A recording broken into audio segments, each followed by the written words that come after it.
ایک دوسری شے جو فطرت کے اندر مضمر ہے وہ یہ ہے کہ نیکی نیکی ہے، بدی بدی ہے.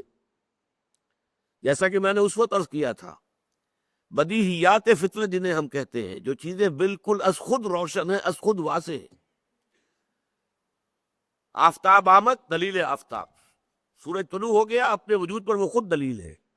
اگر کوئی انکار کرے نہیں سورج نہیں، ثابت کرو کہ سورج ہے، وہ ثابت کرنے میں شکوک پیدا ہو جائیں گے، اس کے اندر یقین پیدا نہیں ہو سکتا. وہ تو خود بخود ظاہر ہے کہ سورج موجود ہے.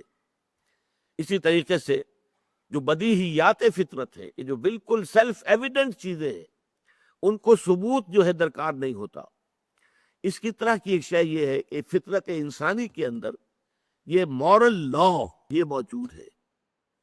آپ کے علم میں ہوگا کہ ایک بہت بڑی کتاب لکھی گئی تھی، کانٹ نے لکھی تھی، کرٹیک آف پیور ریزن، اور اس نے ثابت کیا تھا کہ اللہ کے وجود کے لیے، خدا کے وجود کے لیے کوئی منطقی دلیل جو ہے وہ موجود نہیں ہے. جو دلیل بھی دی جاتی ہے اسے منطق ہی کاٹ دیتی ہے. ان الحدید بالحدید یفلح. لیکن اس نے پھر بعد میں ایک اور کتاب لکھی. اب یہ بھی ہو سکتا ہے کہ وہ ماحول کے دباؤ کے تحت لکھی ہو کہ اس کے خلاف بڑے جذبات جو ہے وہ پیدا ہو گئے کہ خدا کا تو اس نے انکار کر دیا گویا تھا. پھر اس نے لکھا ہے کرٹیک آف پریکٹیکل ریزن، اور کہا کہ پریکٹیکل زندگی کا جو ہمارا حصہ ہے عملی، اس کے لیے خدا کا ماننا ناگزیر ہے، لازمن ہے. اس لیے کہ مورل لا ودن، ہمارے اندر جو ہے مورل لا وہ موجود ہے.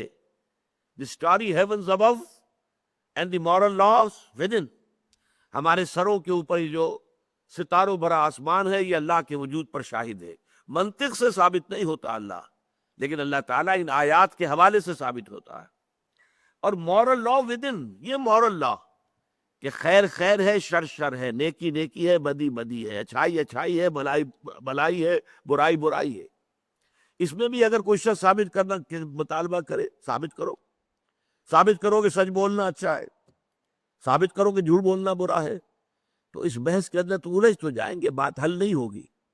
اس لیے کہ یہ چیزیں ہیں فطرت کی بدیہیات میں سے. اپنے سر ذرا جھکاؤ، اپنے دل کو ٹٹولو، اپنے باطن میں جھانکو، اپنے من میں ڈوب کر پا جا سراغ زندگی، اور اس کے بعد تمہیں اگر معلوم ہو کہ واقعی بات صحیح ہے، خیر خیر ہے، شر شر ہے، نیکی نیکی ہے، بدی بدی ہے. آج کل تو آپ کو معلوم ہے کہ ایک مقولہ عام بھی ہے، nothing is good or bad, only thinking makes it so. یہ بہت بڑا گویا کہ اخلاق کے تمام نظام کو تلپٹ کر دینے والا قول ہے. نہ کوئی خیر خیر ہے، نہ کوئی شر شر ہے. یہ تو ہمارے سوچنے سے ہم نے سوچ لیا کہ یہ خیر ہے، اور ہم نے سوچ لیا کہ یہ شر ہے. گویا کہ یہ سب کچھ ہماری سوچ کا نتیجہ ہے. معاذ اللہ معاذ اللہ. یہ پورے نظام کو تلپٹ کر دینے والا، اخلاقیات کی جو ہے جڑیں کھود دینے والی بات ہے. لیکن یہ اس وقت عام طور پر لوگوں کی زبان پر یہ جملہ ہوتا ہے، nothing is good or bad, only thinking makes it so. نہیں، گڈ اور ایول، اچھائی اور برائی، یہ در حقیقت مستقل اقدار ہے، اور نفس انسانی کے اندر ودیت شدہ موجود ہے. نفس انسانی کے اندر، صرف روح میں نہیں. یہ نوٹ کر لیجئے. اس لیے کہ قرآن مجید کی ایک عظیم سورت جو ہے والشمس وضحاها، اس کا مرکزی مضمون یہ ہے وَنَفْسٍ وَمَا سَوَّاهَا فَأَلْهَمَهَا فُجُورَهَا وَتَقْوَاهَا قَدْ أَفْلَحَ مَنْ زَكَّاهَا وَقَدْ خَابَ مَنْ دَسَّاهَا. یہ مرکز ہے اس کا، یہ عمود ہے.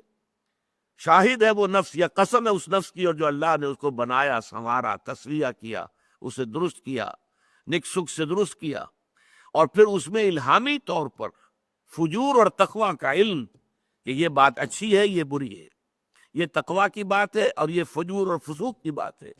یہ ہم نے الہامی طور پر ودیت کر دیا.